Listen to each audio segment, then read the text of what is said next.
So செம்ம சந்தோஷமாக இருக்குது. ஏன்னா நம்ம வச்ச பனை விதைகள் ஆக்சுவலி வந்து ஆகஸ்ட் செப்டம்பரில் வச்ச பனை விதைகள் வந்து அப்படியே வளர்ந்துருக்கு. பீச்சில் யார் யாரெல்லாம் பனை விதை வளரவே வளராது அப்படின்னு அடித்து சொன்னீங்களோ கமெண்ட் பண்ணீங்களோ அவங்க எல்லாருக்கு தான் இந்த வீடியோ. பாருங்க, நம்ம பெசநகர் பீச்சு கிட்டத்தட்ட நம்ம வந்து மெரினாவோட கடற்கரையில் ஆரம்பித்து ஈசிஆரோட இடம் வரைக்கும் வைக்கிறது. இங்கேயே 2 இருக்குது பாருங்கள், இந்த 2 இருக்குது, இதோ ஒன்று இருக்குது பாருங்கள், 3வது இதோ ஒன்று வந்திருக்கு. ஸோ இது நீங்கள் நினைக்கிறீங்கல்ல, இப்போ இவ்வளோ பெருசு இருக்குன்னு நினைக்கிறீங்கல்ல, இந்த இன்ச்சு வளர்றது இருக்குல்ல, இதுக்கு முன்னாடி டெப்த்து இவ்வளோ தூரம் கீழே வளர்ந்துருக்குன்னு அர்த்தம். அப்போ நம்ம இந்த பீச் மண்ணில் இவ்வளோ வெயிலுக்கு நடுவுலையும் பீச் மண்ணில் அது கீழே வளர்ந்து அதுக்கப்புறம் இவ்வளோ தூரம் மேலே வளர்ந்துருக்குன்னா சத்தியமாக வார்த்தையே இல்லை. அப்படியே லைனில் வாங்க, அப்படியே காட்டுறேன். இது பாருங்க, அடுத்து வளர்ந்துருக்கு. இதோ பாருங்க, இந்த இடம்லாம் மறைஞ்சிருக்கு பாருங்க, அப்படியே தெரியுது பாருங்க. இதெல்லாம் விதை தான், நம்ம விதை தான். இதோ பாருங்க, ஐயோ அப்பா, நம்ம சத்தியமாக வந்து மனசில் அவ்வளோ சந்தோஷம் எனக்கு. கண்டினியூஸாக இந்த இடம் எல்லாமே வந்திருக்கு, இவ்வளோ வந்திருக்கு. இங்கே கூட வந்திருக்கு, மாடு சாணியெல்லாம் போட்டிருக்கு. அதுலேயே எவ்வளோ இருக்குது பாருங்களேன் அப்பா.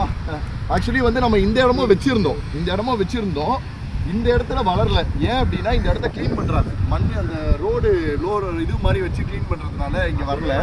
பட் இங்கே பாருங்க, இந்த இடம் வந்து உள்ளே வரமாட்டாங்க, ஏன்னா இங்கே மூண்டு வச்சதுனால. ஸோ தமிழ்நாடு வாலண்டியர் பாருங்க, மண் வந்து ரோலர் போகிற இடம், ரோடு தெரியுதுன்னு நினைக்கிறேன். இந்த தடம் தெரியும், இந்த தடம் டெய்லியும் போகிற இந்த வழி நடுவில் விதை முளைச்சிருக்கு.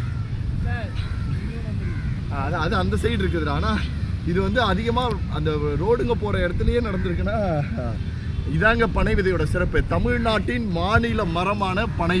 ஸோ நம்ம தேசிய மரம் இது. ஸோ எப்பேற்பட்ட சூழ்நிலையும் வளரக்கூடியது அப்படின்றதுக்கு ஒரு உதாரணம். அழிவே இல்லாதது, நமக்கு மிகப்பெரிய வாழ்க்கையில் நிறைய நல்ல விஷயங்களை தர வேண்டியது. கடல் அரிப்புலேருந்து டிசாஸ்டர்லேருந்து வரக்கூடிய எல்லா பேரிடர்கள்லேருந்து தடுக்கிறதுக்கு ஒரு மிகப்பெரிய ஒரு விஷயத்தை நம்ம பார்த்துருக்கோம். கண்டிப்பாக சொல்கிறேன், தமிழ்நாடு வாலண்டியர்ஸ் ₹1 கூட பட்ஜெட் இல்லாமல் தமிழ்நாடு முழுக்க 2,24,00,000 பனை விதைகள் வச்சோம். ஆனால் நான் இப்போ அடித்து சொல்கிறேன், என்னால் எவ்வளோ முடியுமோ கண்டிப்பாக எல்லாத்துக்கும் வேலி வச்சு பாதுகாக்கிறது இனிமேல் நடக்கும். இங்கே அப்படியே இருக்குது, வந்து பார்க்கலாம். இது எக்ஸாக்டாக பார்த்தீங்கன்னா பெசநகர் பீச்சோடதில் இந்த போலீஸ் பூத்து அந்த சைடு காட்டுப்பா. இந்த போலீஸ் பூத்துக்கு இந்த சைடு இப்போ இங்கே தானே பார்த்தீங்க, இங்கேருந்து 20-25 கிலோமீட்டருக்கு லைனாக வச்சுருக்கோம். ஒவ்வொன்றா போய் பார்க்குறோம். Thank you so much for the Tamil Nadu government. So இப்போ ப்ரெசென்ட்டாக வந்திருக்கக்கூடிய கவர்மெண்ட்டும் இதை கண்டினியூவாக கொண்டு போகணும். இந்த வரக்கூடிய ஜூன் மாதத்துலேருந்து இந்த விதைகள் திரும்ப ஸ்டார்ட் பண்ணப்படும் அப்படின்றத எங்கள் வாலண்டியர்ஸ் சார்பாக தெரிஞ்சுக்கிறோம். அது அப்படியே எங்கள் வாலண்டியர்ஸ் எல்லோரையும் பார்த்துங்க. இன்னைக்கு காலையில் எல்லாம் செக்கிங் ப்ராசஸ்க்காக வந்திருக்கோம். ஸோ எல்லா டீமும் இருக்கிறாங்க. Thank you so much. நீங்கள் உள்ள போகலாம்.